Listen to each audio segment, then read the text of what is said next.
আজকে এই সংসদে আমরা অনেক ত্যাগ তিতিক্ষা আমরা সবার কাছে অনেকের সংগ্রামের কথা শুনি।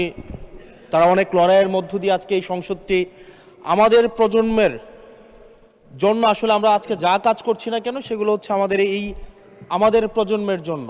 আপনারা যে কাজগুলো করছেন, যে দায়িত্বটা নিয়েছেন, এই দায়িত্বের ফলভোগী বা সুবিধাভোগী কিন্তু আমাদের এই প্রজন্ম। মাননীয় স্পিকার, আমরা খুব আশাহত হই যখন এই সংসদ এত রক্ত, এত লড়াই, এত ত্যাগের পরে আজকে যখন এই সংসদটি গঠিত হয়েছে, কিন্তু এই সংসদ আবার আগের যেই ভিশিয়াস সাইকেল, দোষারোপের যেই সাইকেল, একজনকে বিভিন্ন ট্যাগিংয়ের যেই সাইকেল, মত দমনের নামে, বিরোধী মত দমনের নামে মামলার যেই সাইকেল, আমরা সেইখানে আবার চলে গিয়েছি।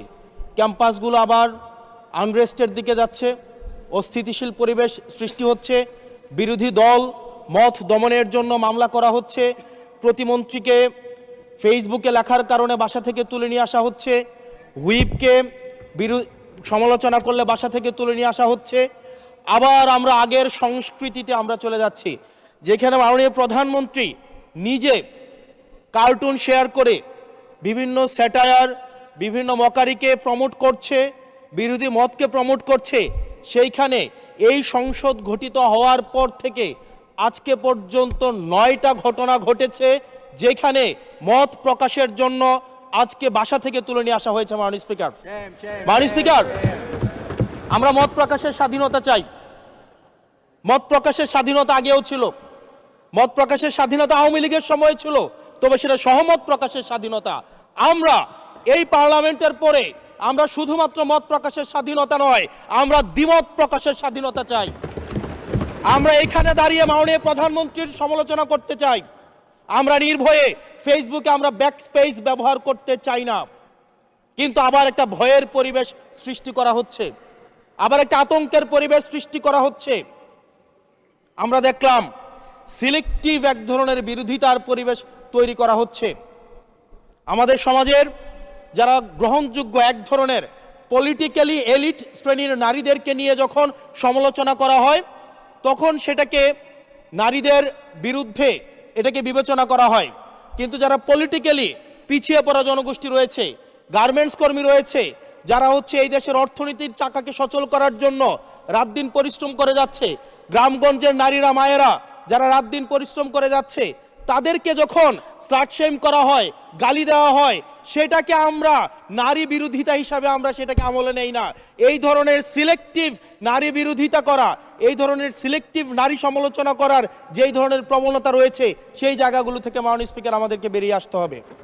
মাননীয় স্পিকার, আজকে ক্যাম্পাসগুলোতে আবার এক ধরনের অস্থিতিশীলতা তৈরি করা হচ্ছে। আমি ইউনিভার্সিটি থেকে 2022 সালের অক্টোবরে ইউনিভার্সিটি থেকে এসেছি। আমাদের সময় গ্যাস্ট্রোম গণরুমের কালচার ছিল। আমাদের সময় একটা শিক্ষার্থী অনেক স্বপ্ন নিয়ে বিশ্ববিদ্যালয়গুলোতে যেত। আমরা সেখানে দেখেছি ক্ষমতাসীন দল কিভাবে বিশ্ববিদ্যালয়ের শিক্ষার্থীদের তাদেরকে পুঁজি করে তাদের ক্ষমতা কাঠামোকে দীর্ঘমেয়াদী করার জন্য সেখানে বাধ্যতামূলক সেখানে রাজনীতি করাতো। আজকে সেখানে বিশ্ববিদ্যালয়গুলোতে আবার গ্যাস্ট্রোম গণরুম কালচার চালু করার প্রয়াস শুরু হয়েছে। আবার সেইখানে বাধ্যতামূলক রাজনীতির কালচার শুরু করা হচ্ছে। আমরা দেখেছি ক্ষমতাসীন যারা রয়েছে তারা তাদের সন্তানদেরকে বিদেশে রেখে নিরাপদ ভবিষ্যৎ নিশ্চিত করে, আর মধ্যবিত্ত সন্তানরা যাদের বাবা মায়েরা কলকারখানায় কাজ করে, যাদের বাবারা রেমিটেন্স যোদ্ধা, যাদের বাবারা কষ্ট করে তাদের সন্তানদেরকে বিশ্ববিদ্যালয়ে পাঠায়, তাদের সন্তানদেরকে ক্ষমতালোভী রাজনীতিবিদরা তাদের সন্তানদেরকে ব্যবহার করে তাদের ক্যারিয়ারে ঝুঁকিতে ফেলে তাদের গদি বা পাটাতন শক্ত করার জন্য নিজের সন্তানের ভবিষ্যৎকে বিদেশে রেখে নিরাপদে রাখে, আর পরের সন্তানের ভবিষ্যৎকে নিয়ে ছিনিমিনি খেলে। মাননীয় স্পিকার, আমরা এই সংস্কৃতির পরিবর্তন চাই। আমরা চাই বিশ্ববিদ্যালয়গুলো শুধুমাত্র নেতা তৈরির হাতিয়ার হবে না। এই বিশ্ববিদ্যালয়গুলো গবেষণা, বিশ্ববিদ্যালয়গুলো পাঠচর্চা, বিশ্ববিদ্যালয়গুলো সেখানে এক ধরনের মনস্তাত্ত্বিক সমৃদ্ধি, এবং সেখানে হচ্ছে আমরা যেখানে গবেষণা হবে সেখানে আমরা বিশ্ববিদ্যালয়গুলো থেকে বুদ্ধিজীবী গবেষক আমরা হচ্ছে বাংলাদেশকে এবং জাতিকে উপহার দিতে পারবো। কিন্তু অত্যন্ত দুঃখজনক বিষয়, আজকে বিশ্ববিদ্যালয়গুলো শুধুমাত্র নেতা উৎপাদন করার এক ধরনের বিশেষ সার্কেলে পরিণত হয়েছে। মাননীয় স্পিকার, এই ৩৬ জুলাই এই তরুণ প্রজন্মকে কি দিয়েছে? বক্তব্যের শুরুতে অনেককে স্মরণ করে আমরা ৩৬ জুলাইয়ে, এই জুলাইতে যারা আহত হয়েছে, ১৭ বছর ধরে যারা নির্যাতিত নিপীড়িত হয়েছে, তাদেরকে স্মরণ করতে আমরা লজ্জা পাই। মাননীয় স্পিকার, তাদেরকে মুখ দেখানোর আমাদের জায়গা নাই, আমরা তাদেরকে কিছুই দিতে পারি নাই।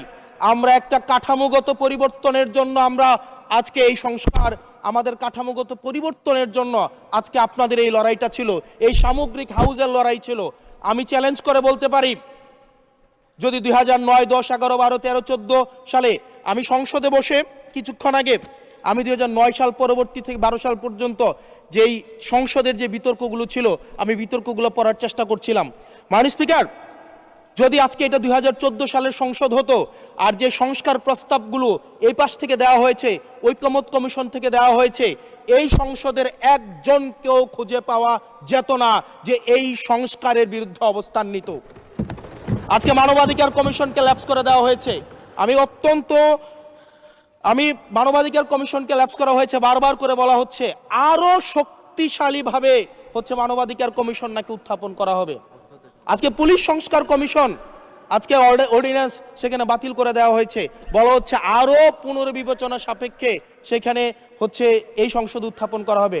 মাননীয় স্পিকার, যদি সেটাকে সবকিছুই তো সংশোধনের মধ্য দিয়ে যাচ্ছে, যদি এটা নিয়তটা যদি সহি থাকতো, ওয়েল ইন্টেনশন যদি থাকতো, এই অর্ডিন্যান্সটাকে এখানে গ্রহণ করে পরবর্তীতে কিন্তু সংশোধন করা যেত। মাননীয় স্পিকার, মাননীয় সদস্য, আপনার সময় 2 মিনিট বাড়িয়ে দেওয়া হলো, 2 মিনিটে শেষ করুন। থ্যাংক ইউ মাননীয় স্পিকার, আজকে সরকারি দল, বিরোধী দল, এই সরকারি দল এবং বিরোধী দল একটা আপেক্ষিক বিষয়। আপনারা এই পাশে ছিলেন, এখন সময়ের পরিক্রমায় পাশে গিয়েছেন, আমরা এই পাশে আছি। যদি জনগণ চায়, আমরা যদি মানুষের ম্যান্ডেট নিয়ে এগিয়ে যেতে পারি, তাহলে সময়ের পরিবর্তনে এই সিট পরিবর্তন হবে। আমি আপনাদের সবাইকে আহ্বান জানাবো, প্রজন্মের ভাষাকে অনুধাবন করার চেষ্টা করুন। এটা আমি আমার নিজেকেও বলবো, প্রজন্মের ভাষাকে পড়ার চেষ্টা করুন। আমাদের প্রধানমন্ত্রী যিনি আছেন, মাননীয় প্রধানমন্ত্রী, ওনার সন্তান যেই প্রজন্মের, আমরা একই প্রজন্মের, আমাদেরকে ধারণ করার চেষ্টা, আমি চাইবো আপনারা সবাই আমাদেরকে ধারণ করার চেষ্টা করবেন। বিএনপির নয়, কেবল জামাতের নয়, কেবল এনসিপির নয়, বাংলাদেশের মানুষের স্বার্থ, বাংলাদেশের মানুষের আকাঙ্ক্ষা, বাংলাদেশের মানুষের স্বপ্ন বাস্তবায়ন যেন আমরা করতে পারি। মাননীয় স্পিকার, এই চেয়ার আমি অনুধাবন করতে পারছি জনগণ বিচ্ছিন্নতা তৈরি করে। এই সংসদে বসে, এসি রুমে বসে, এসি গাড়িতে চলে, মিনিস্ট্রির এসিতে বসে, বাসার মধ্যে 24/7 আনইন্টারাপ্টেড ইলেকট্রিসিটির মধ্যে থেকে জনগণের সমস্যা বোঝা যায় না। এই জন্য এই সংসদে যখন আমরা দাঁড়াই, আমরা জনগণের সমস্যা অনুধাবন করতে পারি না। আমরা এই সংসদে বসে যদি আমরা লোডশেডিংয়ে আমরা খুঁজি, এই সংসদে বসে লোডশেডিং পাওয়া যাবে না, এই সংসদে বসে জনগণের সমস্যা পাওয়া যাবে না, এই সংসদে বসে সব কিছুকেই। মাননীয় স্পিকার, আমরা যে এই বাংলাদেশের সবচেয়ে সুবিধাভোগী মানুষের মধ্যে এই সংসদে যারা বসে আছি, বাংলাদেশের সবচেয়ে ফেসিলিটেড মানুষের মধ্যে আমরা অন্যতম। মাননীয় স্পিকার, আমাদের জনগণের কাছে যেতে হবে, জনগণের আশাগুলোকে, সময়গুলোকে, স্বপ্নগুলোকে আমরা রাজনৈতিক ভাষার মধ্য দিয়ে, কর্মসূচির মধ্য দিয়ে সেগুলোকে বাস্তবায়নের জন্য আমাদের সবাইকে সমন্বিতভাবে, ঐক্যবদ্ধভাবে কাজ করার প্রয়াস আমাদেরকে থাকতে হবে। আবার যদি আমরা বিভাজনের রাজনীতিতে যাই, তাহলে সেখান থেকে বিএনপি বেনিফিটেড হবে না, এনসিপি বেনিফিটেড হবে না, জামাতে ইসলামী বেনিফিটেড হবে না, সেইখান থেকে বেনিফিটেড হবে আমরা জুলাইতে যাদেরকে আমরা পরাজিত করেছি, তারা বেনিফিটেড হবে। মাননীয় স্পিকার, ধন্যবাদ।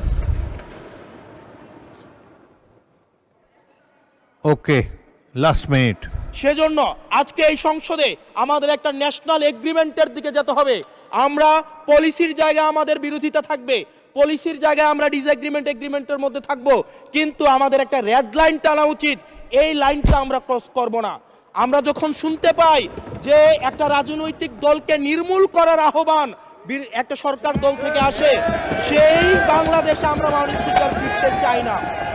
মাননীয় স্পিকার, আমরা এখানে আমরা কনস্ট্রাকটিভ ভাবে পলিসির জায়গা থেকে আমরা আর্গিউ করব, আমরা এগ্রি করব, আমরা ডিসএগ্রি করব, কিন্তু মাননীয় স্পিকার, নির্মূলের রাজনীতি, বিনাশের রাজনীতি, দমনের রাজনীতি, পীড়নের রাজনীতি যদি আমরা বাংলাদেশে আবার পরিচয় করাই, ইন্ট্রোডিউস করাই, সেইখান থেকে এই সংসদের কেউ বেনিফিটেড হবে না। বেনিফিটেড হবে আমাদের সবচেয়ে বেশি যারা আমাদের এই বাংলাদেশটাকে ঝুঁকির দিকে ঠেলে দিয়েছে, সেই অপশক্তি হচ্ছে মাননীয় স্পিকার বেনিফিটেড হবে।